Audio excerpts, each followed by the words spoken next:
We're late enough already. They've closed the doors. Do come in. It's a medical school lecture. I want to see what the attraction is. The psychology of crime. What? Psychology of crime. Come on. I have a good mind to stay. Who's the lecturer?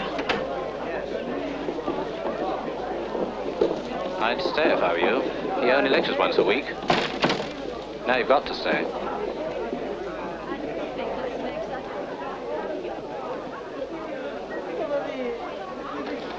Up to this point in the present series of lectures, we've dealt exclusively with abnormal mentalities. I emphasize the fact that in civilized communities, 80% of our murderers and violent criminals were those whose minds had been conditioned by exceptional nervous stress and unhealthy environment. Last Friday, we dealt with the smaller group of strictly moronic criminals. And now we come to that much more interesting phenomenon, the sane criminal. The man who is prepared to pursue his own ethical convictions even to the point of murder. The man whose punishment is apt to weigh heavily on the conscience of society because his actions as likely as not have been inspired by just as great an integrity as those of the men who sit in judgment. At worst, he's an irresponsible opportunist. At the best, he's a man with a strong sense of justice, even a mystic. I propose to relate the case history of a murderer of this class, a perfectly sane, valuable member of society. You'd better give him a fictitious name. We'll give them all fictitious names, all the characters in this case. He was a surgeon. They'd call him Mr. Joyce. Mr. Michael Joyce. He was well thought of in the medical profession and had a house of his own in Harley Street. His marriage had been an unhappy one, and he'd lived apart from his wife for several years. Consequently, he threw all his energy and interest into his work. As a brain specialist, he operated in 3 London hospitals and had developed a technique which considerably reduced the mortality rate in this field. He was reserved in his personal relationships and had no close friends. His only relaxation was to sit at home and play the piano or go to an occasional concert. Otherwise, it was a life devoted solely to work. A life that by normal standards was unutterably lonely and empty. But he never recognized this himself until he met a woman called Emma Wright. When she first came into his consulting room, he hardly even noticed her. She was just an ordinary middle-class woman who happened to have a daughter who was going blind. Sit down, Mrs. Wright. And let's have a look at this head of yours. I gather it was an emergency operation after an air raid. Yes. Now the eyesight's affected. The eye specialist said there was nothing he could do. Can you see well enough to read? Not really. I have the eye specialist report. Early optic atrophy. This is a fairly serious condition, Mrs. Wright. The thing for us to do is to take her into hospital, make a thorough investigation so as to establish the exact cause. You wouldn't mind that, Anne, would you? Would you? Will it hurt? No. We'll take good care of you. Do you want her to go in right away? I think she should. Anne, come over here. Sit down. We don't want the atrophy to become too far advanced. Now, Anne, I'm just going to look into your eyes. You see those 2 figures on the mantelpiece? Keep your eye on them. My face will get in between, but don't look at me. The personality of the child's mother remained for the time being a matter of no great importance. But after the child had been submitted to a series of tests, and X-rays had proved that her trouble was due to a small foreign body lodged anteriorly to the optic chiasma, it became obvious that a fairly serious operation was necessary, and the relationship between these two became inevitably less remote. Will it be very dangerous, the operation? To her life? There's always a risk with a major operation. How great a risk? The mortality rate with this operation is 1%.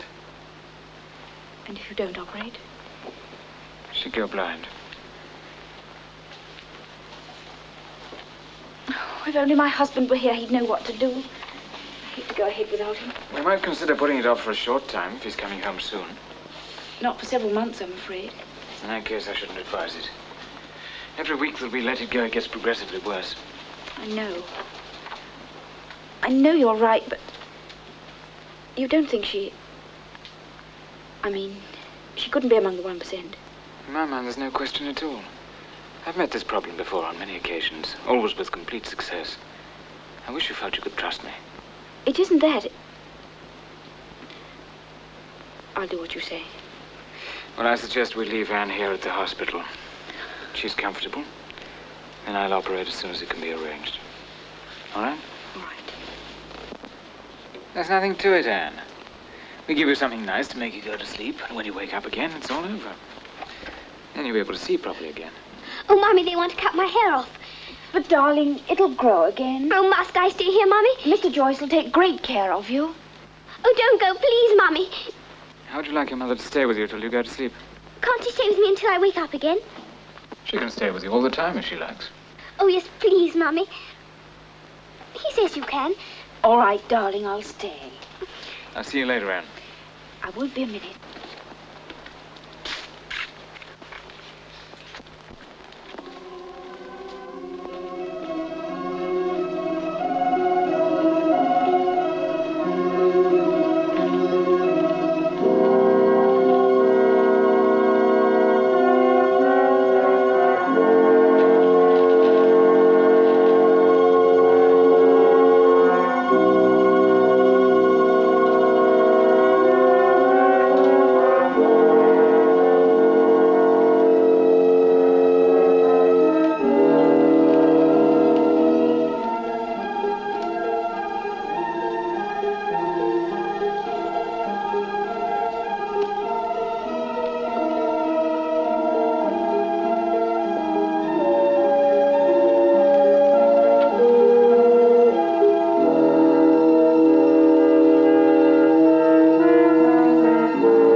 His air of quiet confidence, the surgeon who is about to operate is often as nervous as a prima donna. This was exaggerated in the present case by the feverish devotion of the child's mother, which had conveyed itself to Michael Joyce and robbed him of that cold detachment which is a doctor's great strength. Never before had he been so acutely aware of the identity of the piece of human material he was working on as he took the scalpel and made the first incision, and as the sister handed him the artery forceps.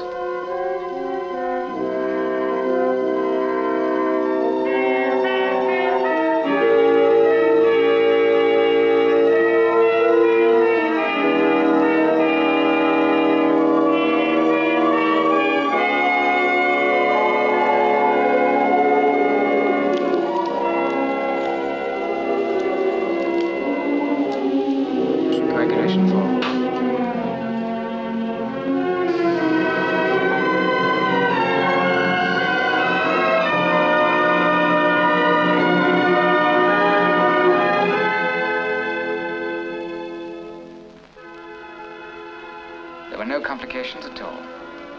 The child took the anesthetic easily, and the foreign body was located and successfully removed.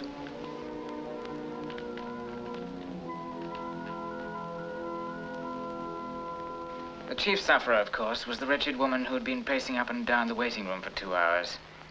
She broke down as soon as Michael Joyce came in and made his report, and only pulled herself together when she remembered rather guiltily the promise she'd made to Anne to stay with her throughout the operation. She was anxious to get back to her before she came out of the anesthetic. There was another woman in the room with her, whom she introduced as her sister-in-law, Mrs. Catherine Howard, a rather overdressed young lady who seemed to have very little interest in Anne's welfare. They had to wait some weeks to find out whether the operation had actually succeeded in saving Anne's eyesight. Meanwhile, they shared the daily uncertainties and anxieties. Emma Wright depended more and more on the feeling of confidence which he gave her. And when it became obvious that Anne was on her way to recovery, she was tremendously grateful to him. A feeling which Michael Joyce did not mistake But he knew that his own interest in her was greater than it should be. Without admitting it to himself, he began to dread the day when the job would be completed. The day of the final examination, after which Anne and her mother were to return to their home in the country. Anne and I went to pictures last night. The first time for over a year. It was all coloured. Well, I don't suppose we shall see you again. I hope you will. I hope so, too. Not professionally, of course. The sun's come out, Mummy. We'll go into the park, shall we? Goodbye. Are you really going to the park? Yes, why? Do you mind if I go with you? Of course not. But oughtn't you to tell someone you're going out? I'll tell them when I get back. Then there can be no mistake about it. He should have said goodbye when their relationship came to its natural conclusion. But he couldn't bring himself to. She represented all the things that were so painfully lacking from a life devoted to textbooks and operating theaters. She was so simple and unaffected. She told him about Philip, her husband. How his work as a geologist had kept them apart for years at a time. And now he was going to give it up so that they could be together. She told him how they'd hoped for more children. Having only one, she'd become all the more nervous and possessive about Anne. They went on seeing each other and found they had the same tastes. They both liked music and fell into the habit of going to concerts together. Sometimes she'd come and play the piano at his house.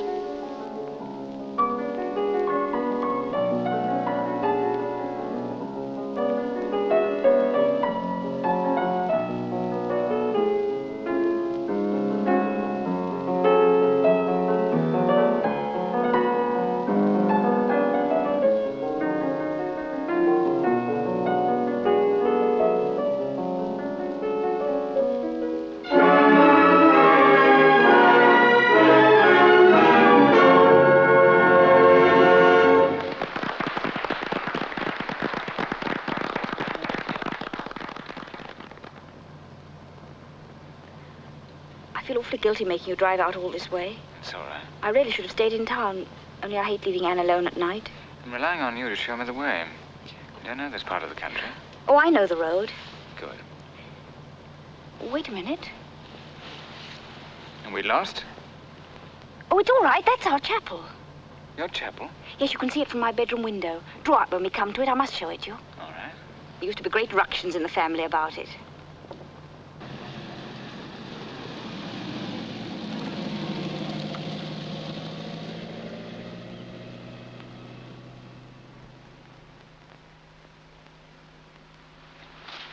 When the wind's in our direction, you can hear them singing. I rather like it. The sound drifts across and, oh, I don't know. It's rather peaceful.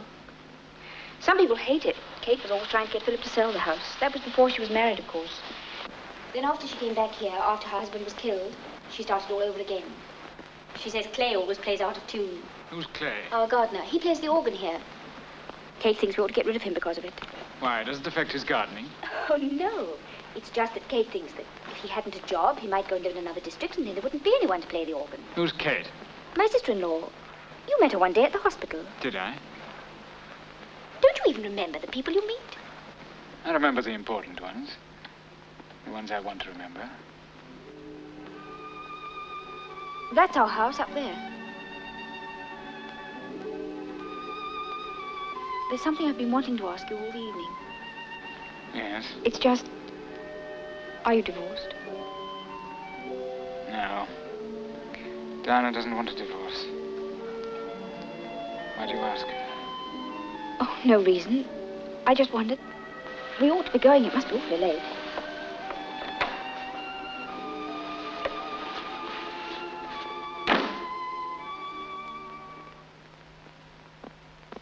When Emma came up to London for the day, she made a habit of calling in at Michael's house in Harley Street after the day's shopping. And often they'd have dinner together afterwards.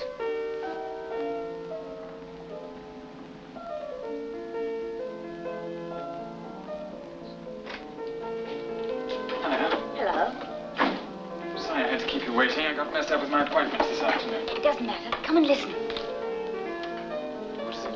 It's a record Anne's made. It almost sounds as though she were a real pianist. I'm trying to think what this is. Madam, will you walk? Oh, yes. It's good. Is that really Anne? Of course it is. Quite a professional job. Shh. Oh, dash.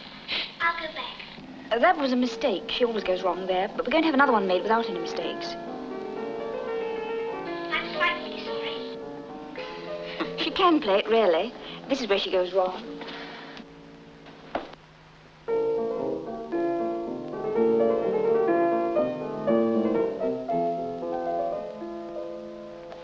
She used to play very well. After the accident, of course, she had to play from memory. I made her go on practicing. Emma, do you love your husband?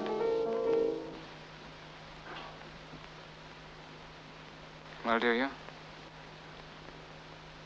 I don't know how to answer that question. But you know why I asked. Yes. Oh, Michael, I don't know what to say. Philip and I have been together for so long. I love you, Emma. You shouldn't have told me. If we kept quiet about it, we might have gone on seeing each other. It wouldn't have worked. I suppose not. I wanted you to know. I did know, Michael.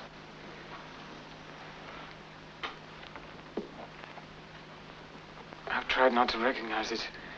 I've tried to tell myself that something would happen to make it all right. Though I knew nothing could. It can never be all right.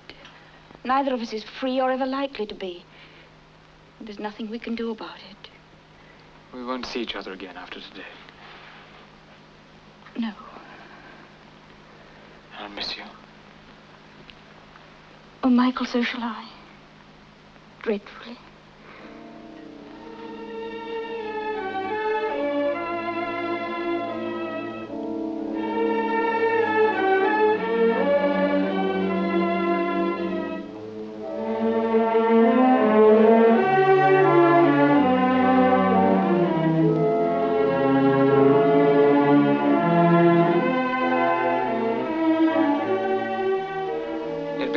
More difficult for them to end their association, though neither was happy about it.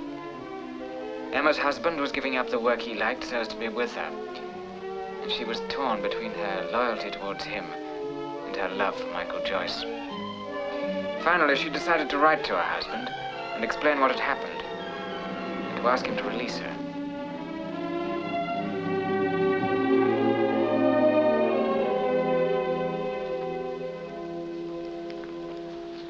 I can't send it, can I? No, you can't. It would be too unfair. It's Anne I'm thinking of course. Yes, well, there's your answer. Certainly wouldn't be fair to her. There's only one thing for us to do, I'm afraid. Goodbye, Michael.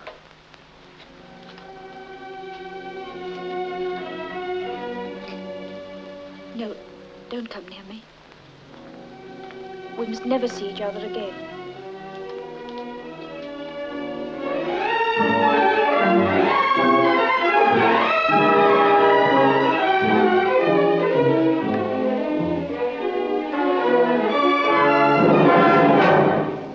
And they never did see each other again.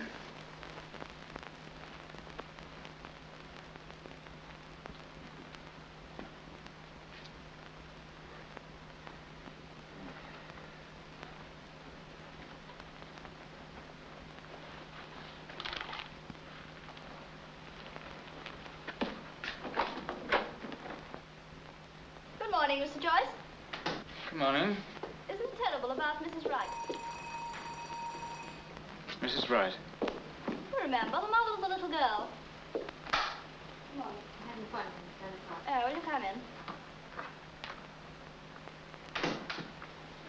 Take a seat in here, please. What about her? Oh. Oh, Mrs. Wright. She fell out of a window and broke her neck.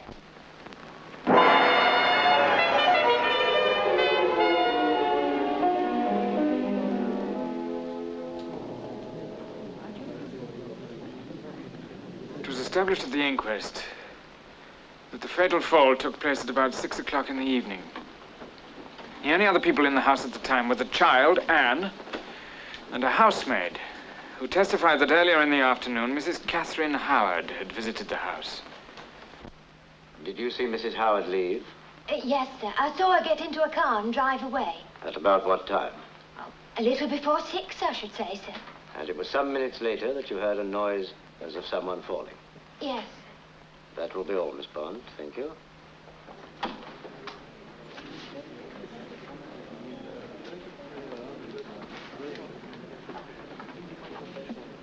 Repeat after me. I swear by Almighty God. I swear by Almighty God. That I will speak the truth. That I will speak the truth. The whole truth. The whole truth. And nothing but the truth. Nothing but the truth. You are Mrs. Catherine Howard. Yes. And your address is? I live at the Arcadia Hotel. Yes. And what was your relationship to the deceased? She was my sister-in-law. She was married to my brother Philip.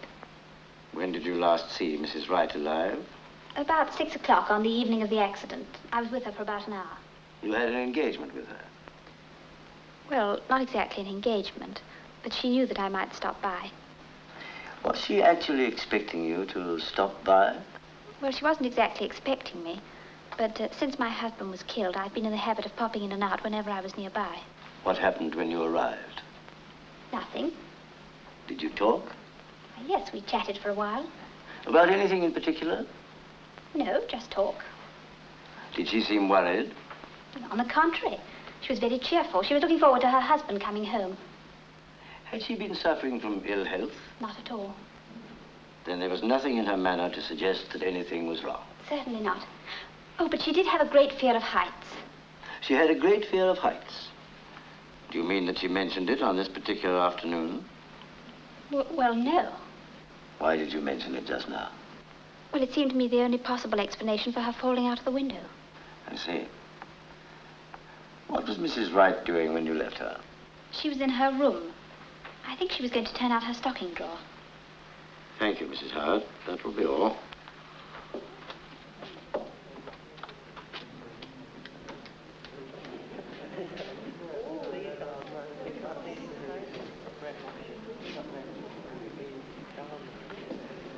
Come over here by me.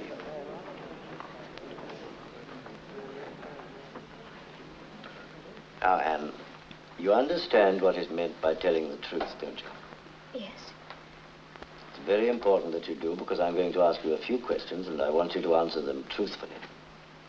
Tell me, when did you last see your mother? It was a little while before I went to bed. Where was your mother? In her room. Did you go in and talk to her? I went to say good night. And did you say good night? Yes. Did your mother seem normal? Yes. Tell me, Anne, was there anyone with your mother?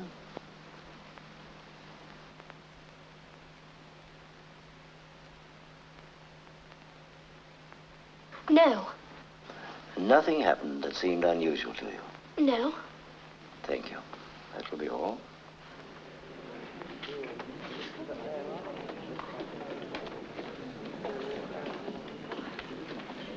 Repeat after me. I swear by Almighty God. I swear by Almighty God That I will speak the truth. that I will speak the truth, The whole truth. the whole truth, And nothing but the truth. and nothing but the truth. Dr. Reynolds, is your name William Gaunt Reynolds? Do you practice in Downborough? Were you called in this case? Yes. What time did you get there? About 6:30 in the evening.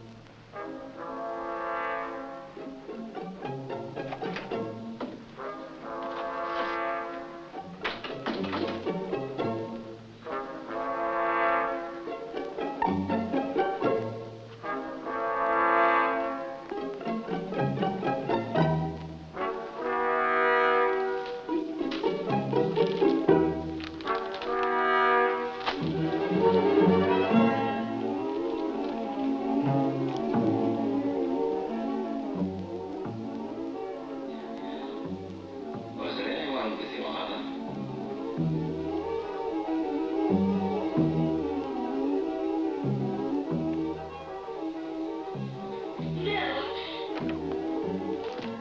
Will you be in to dinner tonight, sir? No, no, I've got to go out. Very good, sir. Catherine Howard, your address is? I live at the Arcadia Hotel.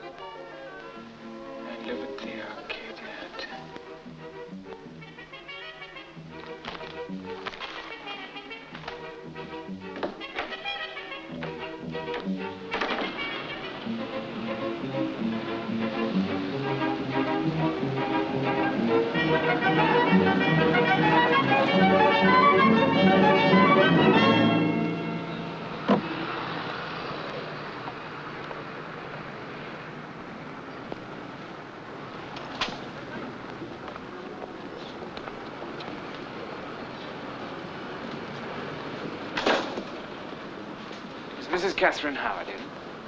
The party's in Mrs. Deaver's suite, room 29. Party? Oh, I'm sorry, sir. I thought perhaps you were one of the guests. Yes, I am. Room 29. Second floor. Thank you.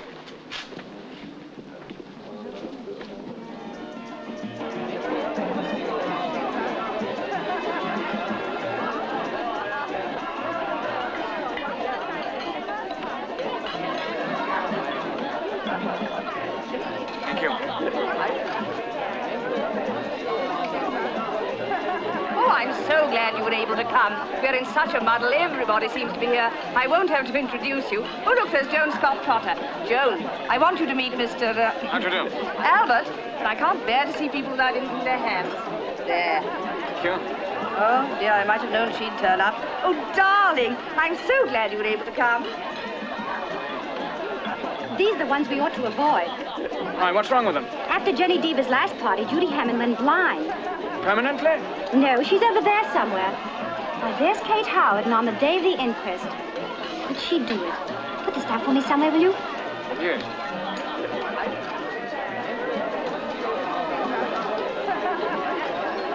Excuse me. You're being very unsociable. Why, there's someone here I know you'll adore. She's longing to meet you. Sylvia, darling, you don't know Peter, do you? She's dying to meet you. Got a drink? Good. What on earth is that waiter doing? Is your name really Sylvia? What's wrong with Sylvia? Nothing at all. Only mine isn't Peter. Excuse me, I must take this drink to someone. I just love that hat. Hello. Hello. That's the new wimp. Why, hello, Doctor. I never expected to find you at a cocktail party. I hardly expected to find myself at one. Have you been here long? Now, I've only just arrived. You're looking very well. Oh, I'm an absolute wreck. I've been having the most awful time. I expect you read about it. My sister-in-law, Emma Wright, you know, she fell out of a window and got killed. Yes, I did hear about it. I've just come straight from the inquest. I wonder if I dare try one of these. I shudder to think what's in it. Catherine, you poor dear. What really happened? Did you throw herself out, do you think? No, of course she didn't. Is one of those going begging? I'll die if I don't have a drink. I'm afraid this belongs to Mrs. Howard. You might find one over there, though. Now, don't go away, Catherine. I simply must hear it all. You saved my life. I think you ought to keep moving if you don't want her to catch you again. Quite a good idea. Kate, my dear, you must give me the lowdown. My husband swears that someone pushed her out of the window and it's all been hushed up. Come in the corner in the quiet. I can't bear I can't, Ned. Haven't you got to telephone your mother? My mother? Oh, yes, I've got to phone my mother. See you later, dear. Excuse me. Kate, my dear, you're not going. Darling, I must. That's too gruesome. You're staying here for dinner. Well, don't rely on me. Oh, quick, there's that awful woman. See you later, dear. You're a menace. Catherine! Darling, you haven't got a drink. No.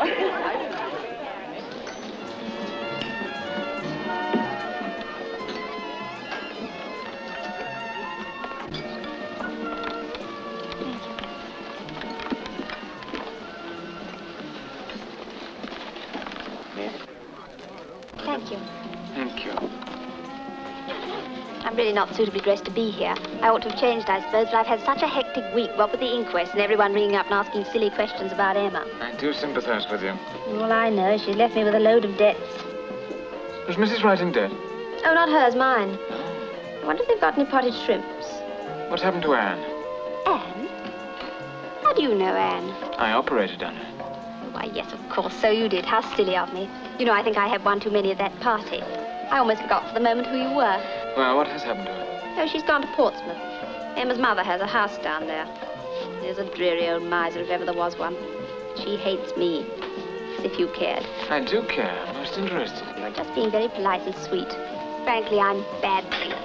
It's fatal to have a drink at Jenny Deaver's. You never know what she's going to put in them. It'll pass off as soon as you've had something to eat. Tell me about the house. What's happened to that? What house? Mrs. Wright. Oh, it's up for sale. Already? Well, we moved Anne out the night her mother died. Philip will never want to see the place again. It's empty now. You got any potted shrimps? I'm afraid not, madam. Lobster cocktail? Yes, madam.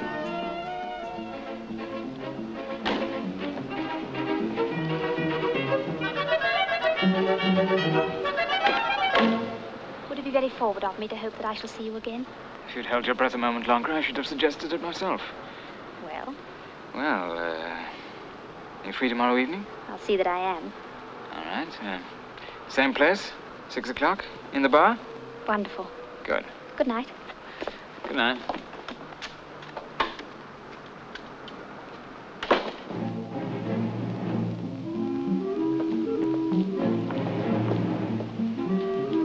He decided to visit Emma's empty house. He'd never been inside her home, and he felt that if he could see it, he might in some way find an answer to the problem of Emma's death. He looked round the grounds and tried to find some way of getting into the house. But there were no windows unlatched, and the place seemed to be completely deserted, so he had to break in.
This was the room where Emma had spent her leisure hours.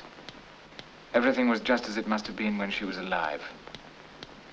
Her piano and Anne's.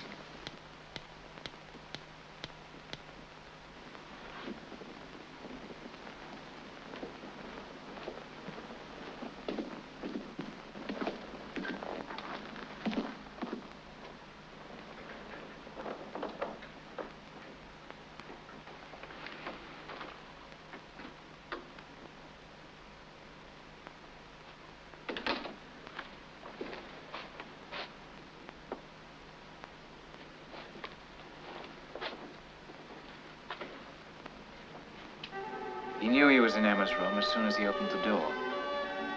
There was still the faint smell of her perfume.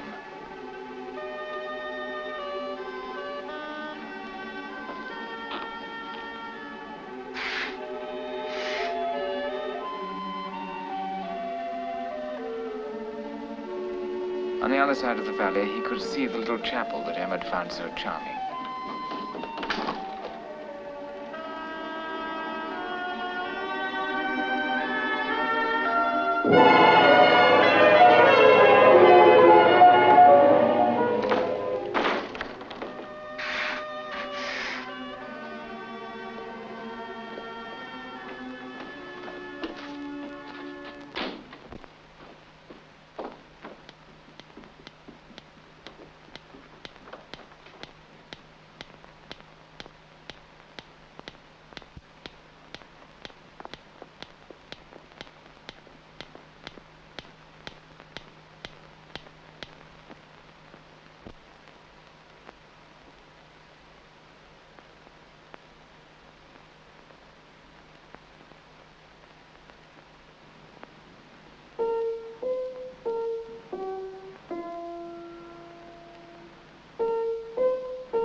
Who are you?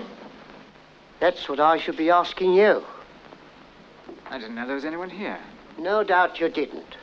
But that's no excuse for breaking into other people's houses in the middle of the night. You can be had up for this. Yes, I suppose I can. Are you looking after this place? I'm the caretaker. Did you take anything that doesn't belong to you? No, certainly not.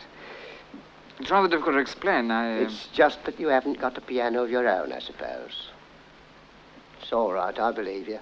No sensible burglar's going to start flexing the piano while he's on the job. Did you know the lady who owned this house? Know her? Why, I worked for her for 10 years. I looked after the garden. Oh, are you the gardener who plays the organ at the chapel? Oh. You know about me. Ah, yes. Look here, there's no point in our standing out here in the cold. I've got the kettle on. Would you like a cup of tea? There's nothing I'd like better. Come down to my room. I gather that Mrs. Howard didn't take very kindly to your organ playing. Mrs. Howard, poking her nose into everyone's business. Gave the poor lady a nice dance, I can tell you. Shocking tragedy. Ever such a nice lady. I'm usually in bed by this time. If I'd broken in earlier, I might have played the piano in peace. If you picked the right night, you could have made yourself at home the whole evening. Oh, really? Yes. I always cycle over to my sister's on Fridays. Kind of breaks the monotony. Thanks for the information. If I were a burglar, I could use it. You're no burglar. I can see that. I knew Mrs. Wright. I wanted to have a look at the scene of the accident. Accident? It were no accident. The coroner said it was. And what if he did? Does it seem likely to you that a lady would fall out of a window she'd been looking after for 10 years? A lady that was perfectly healthy and didn't suffer from a fear of heights, no matter what some people said at the inquest. Help yourself to milk. Thank you. She's a real devil, that Mrs. Howard. You seem prejudiced. It's not only me. Doris would bear me out. Sugar? No, thank you. And cook. Mrs. Howard lived here for a time after her husband was killed, and she'd never let Mrs. Wright alone. Always nagging and getting on her nerves. And Mrs. Wright was that soft-hearted, she was very easily upset. Yes, I know she was. And then there was the scene about the carpet. What about the carpet? Oh, she stole it, Mrs. Howard did. Stole a carpet? Mrs. Wright let on she gave it to her just to save Mrs. Howard's face, but we know different. They say Mrs. Howard got a tidy sum for it. Did she? I imagined Mrs. Howard was fairly well off. Well, she had a lot of money by her husband, but that didn't stop her trying to get more. Have another cup? No, thank you very much. I must be moving. Yes, tried to get me the sack just because she didn't like my organ playing. Are you fond of singing? It's a long time since I've sung. If you want to know what I think, Mrs. Howard pushed her. Well, I'm sure that's not true. She could do it. But the maid said at the inquest that Mrs. Howard left the house before it happened. Doris would want to keep it dark for Mr. Wright's sake. Well, for Mrs. Howard's sake, I hope you're wrong. At first, he found it hard to credit the caretaker's assertion. But later, as he got to know Kate Howard, he couldn't entirely dismiss the idea. She was a hard, self-centered, brittle woman, and it did seem just possible that she had had something to do with her sister-in-law's death. Kate Howard was delighted with his attentions, and only too pleased to talk about herself. She appeared to be a woman with a grudge. First of all, when she had wanted to be a singer, her parents had refused to pay for her training. Her husband had been equally uncooperative. From the way she spoke of him, one would have thought that he'd chosen to die young solely in order to keep her short of money. And then there was her brother, Philip. She'd always resented the fact that he had the lion's share of her family's money. There were so many things she'd have liked to do with her life, she kept telling him. He tried to draw her out on the subject of Emma Wright, but here she was much more reticent. However, she did finally come out with an interesting statement. Emma had a lover. Oh, but that's not true. That surprises you, I suppose. How did you know? She told me. Did she tell you who the man was? No. I suppose I shouldn't have talked about her now that she's dead. Still, you asked, and now you know why I say that Anne will be better off without her. Where's Anne going to live? With me. With you? Oh, don't look so shocked. I can't exactly picture you looking after a child. Oh, don't be so sure of that. I'm full of unfulfilled maternal instincts. Are you? No. I've arranged for her to go to boarding school. I don't expect to hear of her again till the summer holidays. Come and sit down over here. You're such a long way away. Is her father satisfied with this arrangement? Oh, yes, he cabled me to make a home for her. And you call sending her to school making a home? Now, don't you start on me. I've had quite enough trouble from Anne. She wants to be allowed to stay on with Emma's mother. Philip wants her to be brought up by someone younger, hence me. I see. When does she start her school? Monday. I've got her coming to town tomorrow to get her teeth fixed before she goes. It's a sickening responsibility, still it can't be helped. I presume your trouble will not go entirely unrewarded. Oh, no. Philip's making me an allowance to take care of her. I shouldn't have taken it on otherwise. Still, it's an awful nuisance. Poor little Anne. Don't waste your sympathy on her. What time is this dentist appointment? Why are you so interested? I was just thinking that you'd be free while she's there. So? If I were free at the same time, we might meet. Well, that's quite a thought. Kate was completely unsuspecting when he made an appointment to meet her for tea at the Savoy at 4 o'clock. He never had any intention of keeping this appointment. He had to see Anne. And he had to find a way of seeing her alone. My aunt told me to come and wait for her here when I'd finished with the dentist. Come in, will you? She's having tea somewhere. She's going to pick me up afterwards. Will you wait in here? I know this room.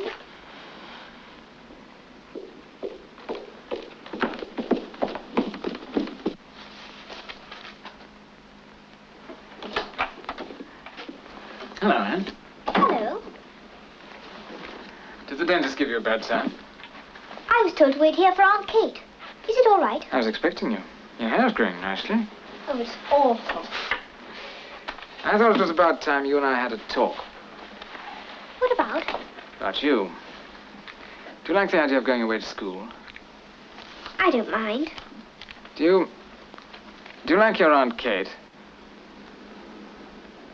Yes. Are you sure about that? Yes. Don't you trust me? Yes. Not very much. I don't know why you're asking me all these questions. I want to help you. A long time ago, you trusted me with something very important. What was that? Your life, Anne. Don't you remember? Yes. Why did you say at the inquest that there was no one with your mother the last time you saw her? Because there wasn't. That's not true, though, is it? Oh, I don't know what you want me to say. Your Aunt Kate was with her, wasn't she? Oh, leave me alone, please. What happened between Kate and your mother before the accident? It wasn't an accident. It was just the same as if I pushed her. You? It was my fault. How could it have been? I know it was. I sided against Mummy. I don't care what happens to me anymore. What did you do, Anne? You must tell me. I can't. You must. It's important. She made me promise not to. She said they'll send me to prison if they find out. Kate said that? Yes. Well, she'd no right to say it. No one can send you to prison if you tell the truth. What happened, Anne? You've got to tell me.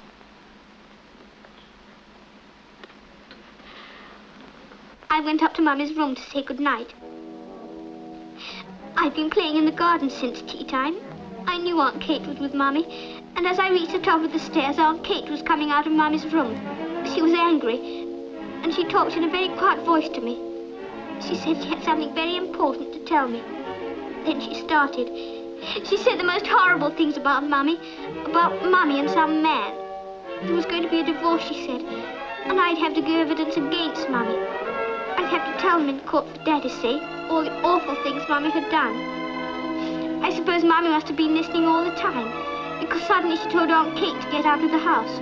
But she wouldn't go. And Mummy told me to come to her room with her, but I wouldn't. I don't know why. I was afraid, I suppose, and I believed what Aunt Kate had said. I believed it then. It was only afterwards I saw how wicked she was. I heard Mummy slam the door of her room when she went back in. I never saw her again. It was all my fault for believing Aunt Kate. No, Anne, it wasn't your fault.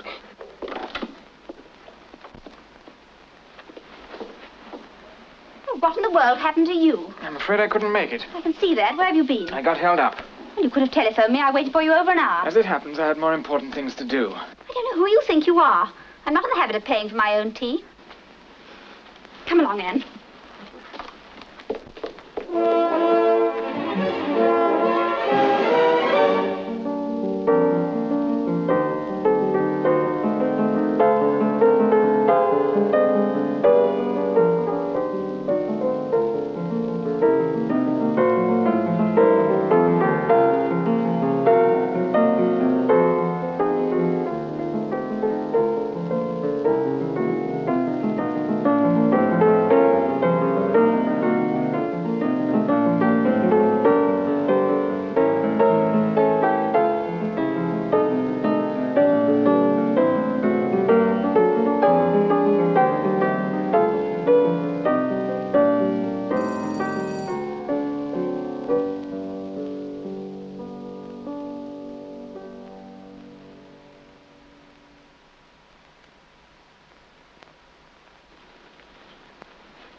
I want to talk to you, Michael. It's very late. It won't take long.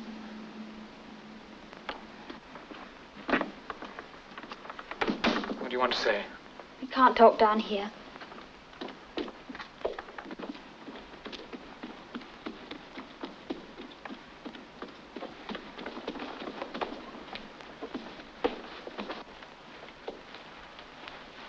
I realize it was very silly of me to be so annoyed with you this afternoon.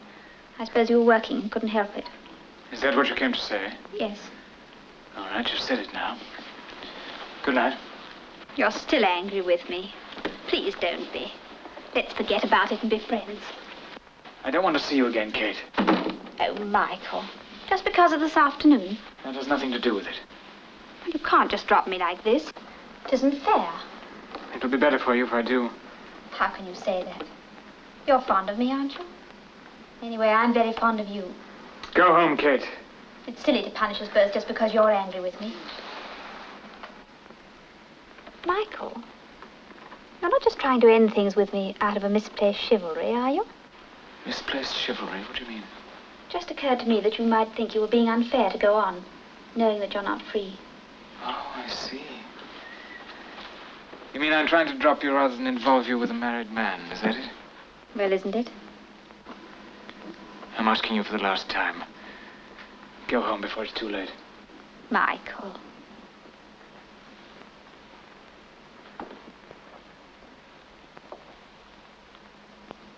I don't care about a lot of silly conventions. I want to be with you under any circumstances. Do you, Kate? Very well, you shall be.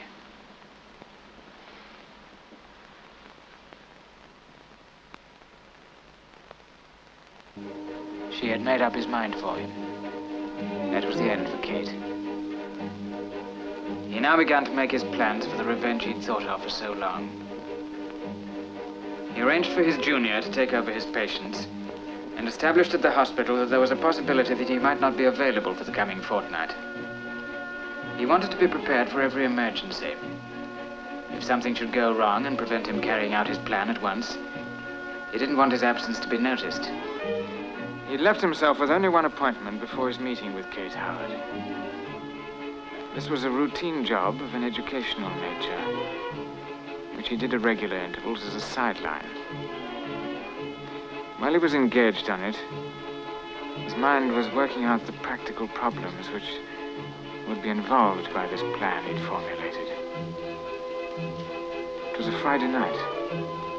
That was going to make things easier for him. He'd arranged to pick her up at a lonely part of the embankment. On his suggestion, she'd told her friends that she was going away for a few weeks. As they drove out of London, she was full of the usual chatter, never suspecting for a moment his real feelings towards her. Until they'd actually arrived at Emma's house, she'd no idea where he was taking her. The house was for sale. He wanted to see it. She accepted this explanation. He knew that no one would answer the bell because he remembered the gardener telling him that he always went over to his sister's place on Friday nights. The window was still broken as he'd left it on his last visit. She followed him upstairs to Emma's room and over to the window out of which Emma had fallen. He drew the curtains, threw open the window. Then he told her that he was the man Emma had loved, that he'd found out that she was responsible for Emma's death. And now she was going to die the same way Emma had died. He told her to throw herself out. At the last moment, she started to scream. Then she fell. This was a murder conceived in perfect sanity and faultlessly carried out. I'm afraid I've taken rather longer with this story than I'd intended. I shall have to leave the more general discussion of the subject until next time. May I ask you a question? Yes? I take it that the murderer was never suspected. No.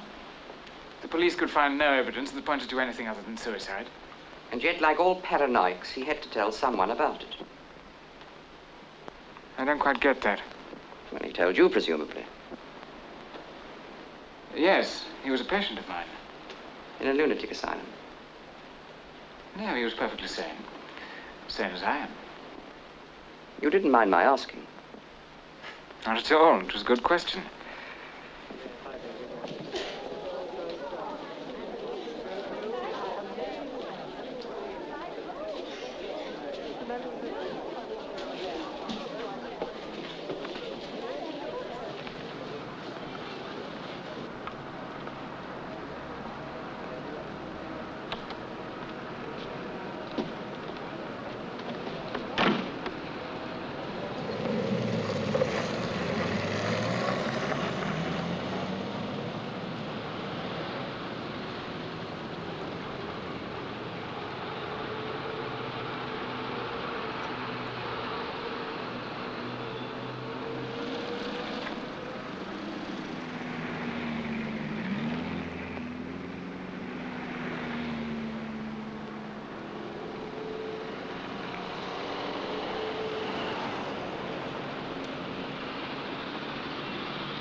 Have you been waiting?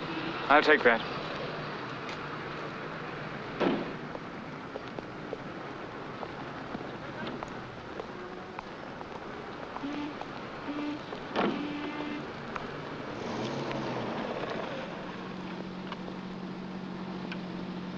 Where are we going? You'll see. Oh, a surprise. You went across a red light. Did I?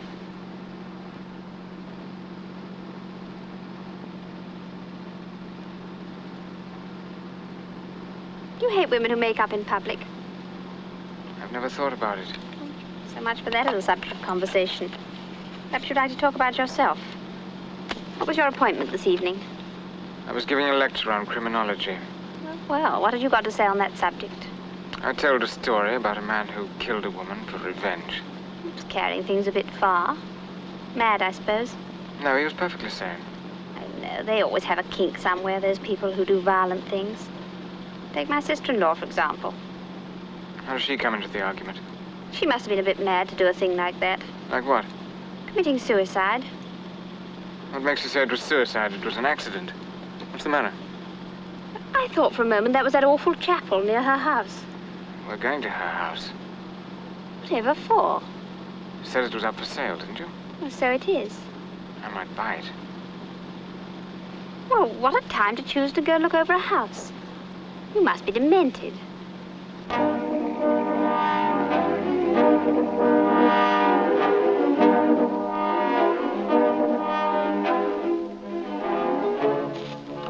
Out you get. Oh, do let's come back in the daytime. I want to show you something.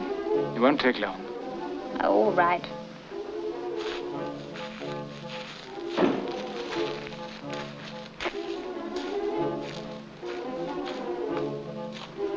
Where are you going? I'm looking to see if any of these windows are open. That's not necessary. The gardener should be here. He's taking care of the place till it's sold.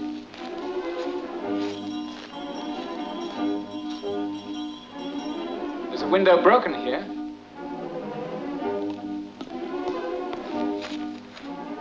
You're not serious. Certainly I am. Oh, well, anything to oblige a criminologist. Just a minute while I turn on a light. No, don't do that. It'll spoil the atmosphere. Well, which part of the house do you want to see first? Upstairs. I better lead the way. I know the place. Can't imagine anyone ever wanted to live here. I've always loathed it. I tried to persuade Philip to sell it long ago when he first inherited it.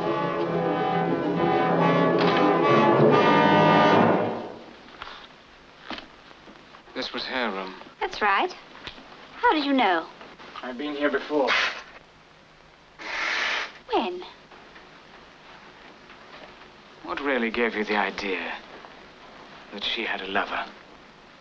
She told me so. Now tell me the truth. All right. I overheard them talking on the telephone. I listened on the extension. Didn't you recognize the man's voice? No. But you do now.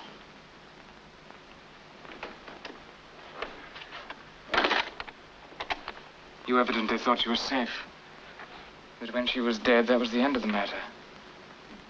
Did you really imagine that I'd accept her death without making every effort to find out how it happened?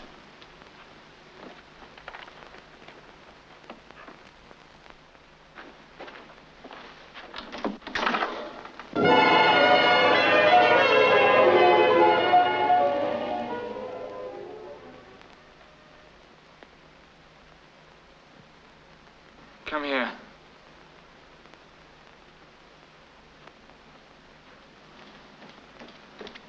That's where she fell, isn't it? I don't know. I wasn't here. You tried to get money out of her because you thought she was being unfaithful. And when that was no good, you poisoned the child's mind against her. You might just as well have killed her yourself. You're just as guilty this way.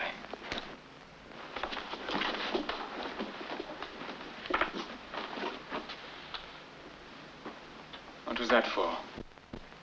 I don't like being locked in a room with a madman. I can get that key from you anytime I like. If you don't let me out of here, I'll scream. There's no one to hear you. The gardener's here. He'll hear me. Why don't you scream then? Because I want to give you the opportunity of letting us get out of here with dignity. The gardener goes over to his sister's on Friday nights. This is Friday night. Let me out of here. He told me so himself. That's why I picked tonight. He's not at his sister's. He's here. That's him playing the organ. No one else ever plays it. You can't do anything to me now. He'll be back soon. Not soon enough. You're raving mad. I'm going to make you do to yourself what you did to her. Let go of me. I won't. Like suicide. The organ stopped. He'll be back. He'll be back here.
George, why don't you park this thing crossways and nobody could get past? I just stopped to wipe my windscreen. I couldn't see. Oh, you couldn't see? What do you think I am, an owl?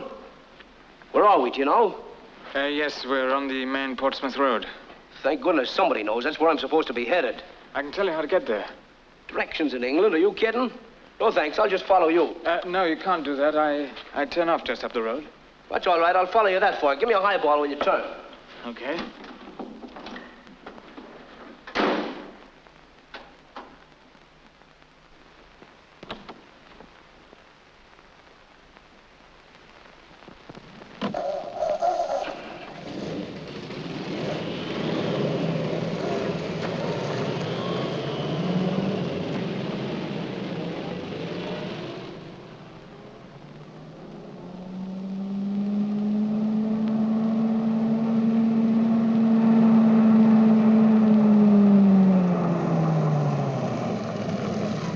This is where I turn off. You go straight ahead. You can't miss it. All right, thanks, Mac.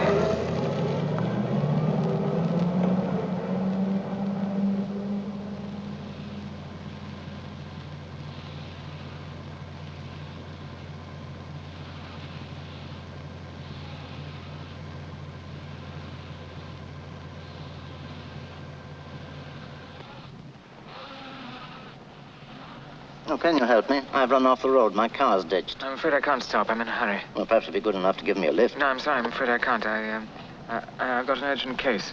You a doctor? Yes? Well, this is luck. My name's Farrell. I've a practice here. There's a kid up the road badly injured. I've just been to telephone for an ambulance. I have to get back to her. Where are you making for? Up this way. Oh. Well, I better leave the car where it is and hop in with you.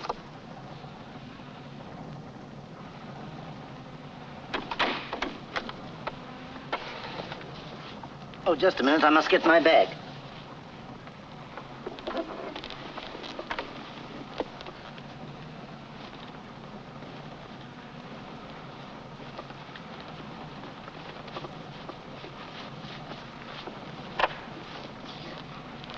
No, put it on the floor. The ambulance will never make it in this fog. How far are you going? I'm not quite sure where it is from here. I know this district, and perhaps I can help you. No, I don't think you can. It's a long way.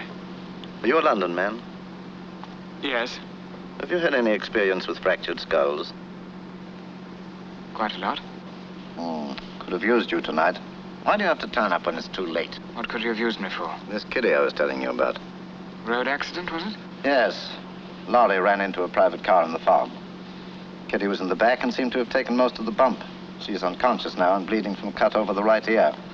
It's very suggestive of a middle meningeal hemorrhage. Did she regain consciousness at all? Yes, she did for a time and seemed pretty well. That's what gave me a clue. Probably right. Fog seems to be lifting a bit. Yes, here's the turning. We're almost there. Well, at least I can be in at the death. I don't think I should jump to conclusions. I've seen extraordinary recoveries from head injuries. Well, I guess we've all seen extraordinary things happen, but I never expect them. And I certainly don't care one way or the other. I always thought I cared very much. I never liked losing a patient. Well, that's the sort of sentimentality you get over when you've killed as many patients as I have. I don't think so. I've always resented the fact that one can't choose. Can't choose what? Which patients to kill. Then, as a doctor, you must be in a constant state of frustration. In your case, let's say, vanity is involved, not sentimentality. But whatever it is, it's just as bad. Man doesn't have any generous feelings. He only thinks he has. Selfishness, habit, and hard cash. Those are his real motives. Looked at from that angle, life can hardly be worth living. It isn't. But I've done my share of enjoying it. Just up here. Now for another scene with the mother. Why did it have to be my daughter and all that? What's your answer to that one? Better your daughter than mine, madam, I'd say if I were honest. How old is this girl? Oh, just a child, about 12. 12? Have you any children? No. Here we are. Stop.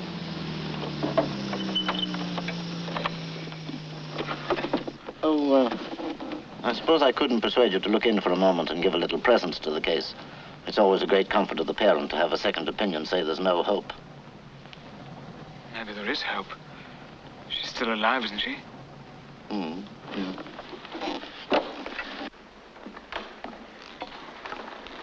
Is this where they are? Yes, good evening, Ma. Oh, good evening, Dr. Farrell. Terrible night, sir. Yes, isn't it? Nice mess they made of that car.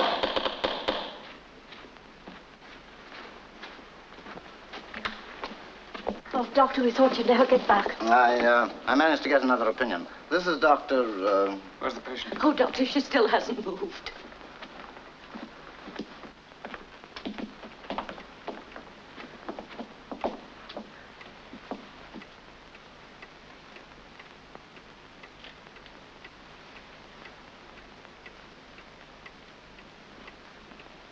You got a torch? Ah, thank you.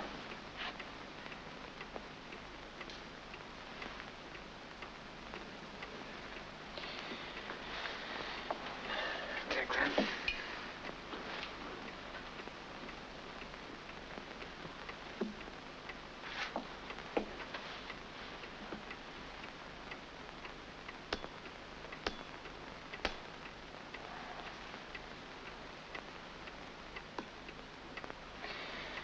Yes, you're quite right. She's bleeding from the middle meningeal. Will she be all right?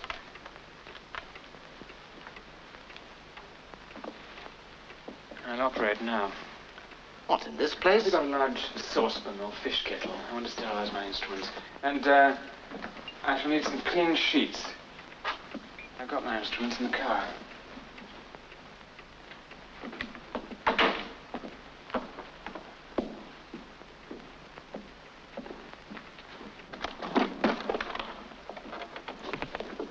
It's not worth taking a chance. If she dies during the operation, there'll be an inquiry. And you never know how those things are going to turn out. Nobody's going to take a chance. That child's going to die in half an hour. There's no good pretending we can get her to hospital in that time. It's up to us to try and relieve the pressure before it happens.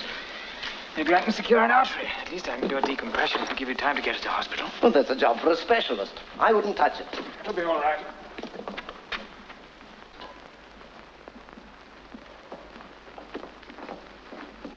Well, it was this way. We come out of the bend. We couldn't have been doing more than 8 mile an hour, and there's a grinding noise and we'd had it. Ah, sure, that's women drivers all over. They never look where they're going. She was gazing at the side of the road with divil a glance in front of her. You should have swerved over. How could we? We never saw her until she was on us, and then she was going on the wrong side of the road. Well, one of you better come with me and show me what's what. All right.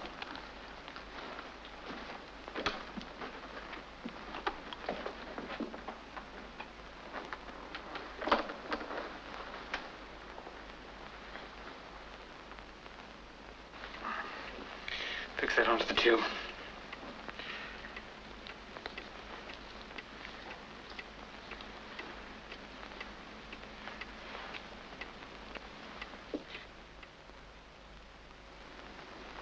Thank you.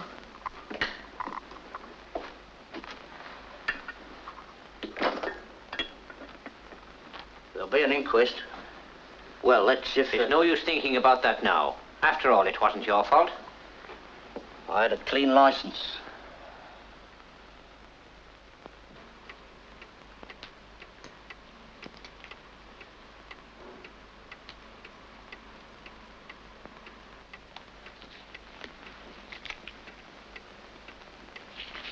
Respiration's failing. Have you got any Carmine? I don't carry it. I've got some in my car. Small box in the front pocket.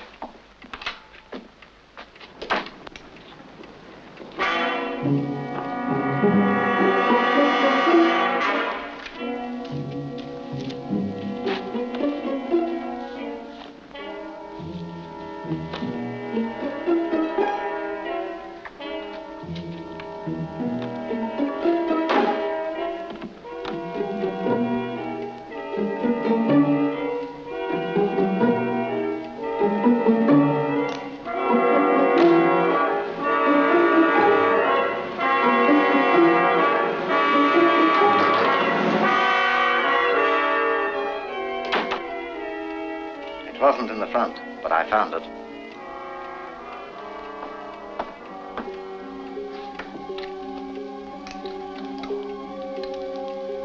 Quickly.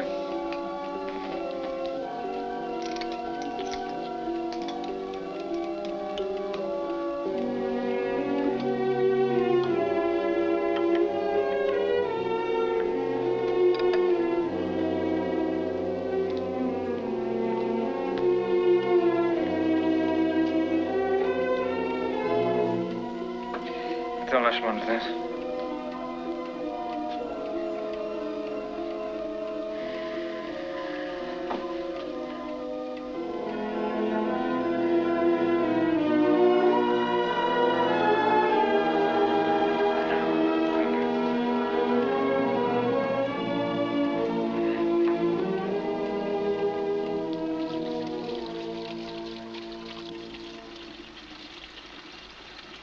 That was a good job. I hope so. It's your line, I suppose. Yes. She has a good fighting chance now. It gives you a feeling of elation, a feeling of control over people's destinies. You find that? Certainly not. I was trying to assess your reactions. A spectacular recovery, of course, would do my practice a world of good. Apart from that, it's all one to me whether she recovers or not. You expect everyone else to feel like that? Not you. I'm not speaking of obsessionals. I'm speaking of the normal, the perfectly sane. Let me put it this way. The vessel which we normal people use for imbibing experience is a stout austerity model, which doesn't crack. With others, like yourself, the glass, though of superior design, cracks quite easily. Now, instead of leaving it upturned on a shelf, a danger to all, it should be thrown away. I don't accept your diagnosis. The doctor dispenses death and healing with blind impartiality. He's not supposed to weigh the merits of an individual case and exercise a sense of justice. I resent that. What I did today, and you know what I'm talking about, was just. It was a gesture of independence by a sense of justice which years of professional practice have threatened with atrophy. Today I sat in judgment. Oh. Paranoia. My diagnosis was quite correct. You are mad. Who's the owner of that car outside? That must be Dr. Farrell's car. That ain't Dr. Farrell's car. Who's he? Dr. Forrest, that must be your place, huh? There's only one outside. Thank you. That ain't Dr. Farrell. He left me down the village. And who's the other bloke? Yeah, no, the mental one. I'll ask him one or two questions. She looks better, doesn't she? Yes, her color's good. Beginning to look very different. He was wonderful. I shall never be able to thank him. Where is he? I don't know. Look, Doctor, she moved. Oh, we must expect that now that she intends to live. Are you the owner of that car outside? No, Who does it belong to? I don't know. Why? I nearly ran right into it. He's parked outside without a rear light. Oh, is that all?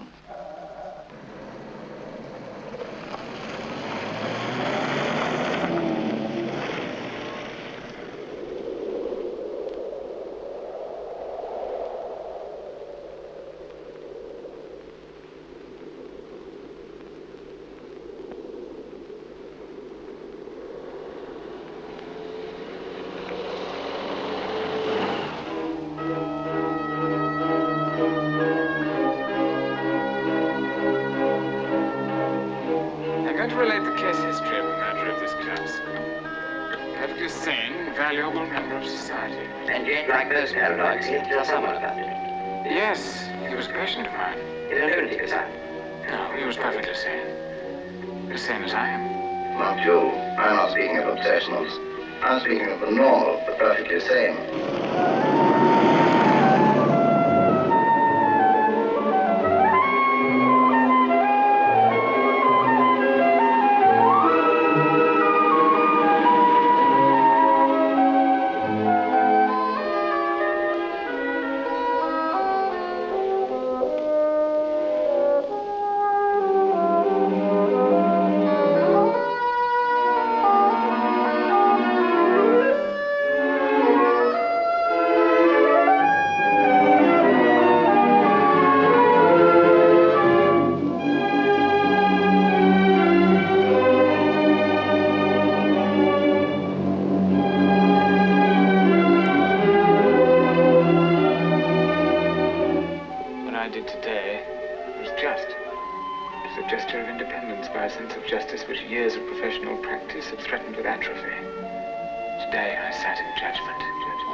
Paranoia. My diagnosis was quite correct. You are mad. You are mad. You're raving mad. You're raving mad. You're raving mad.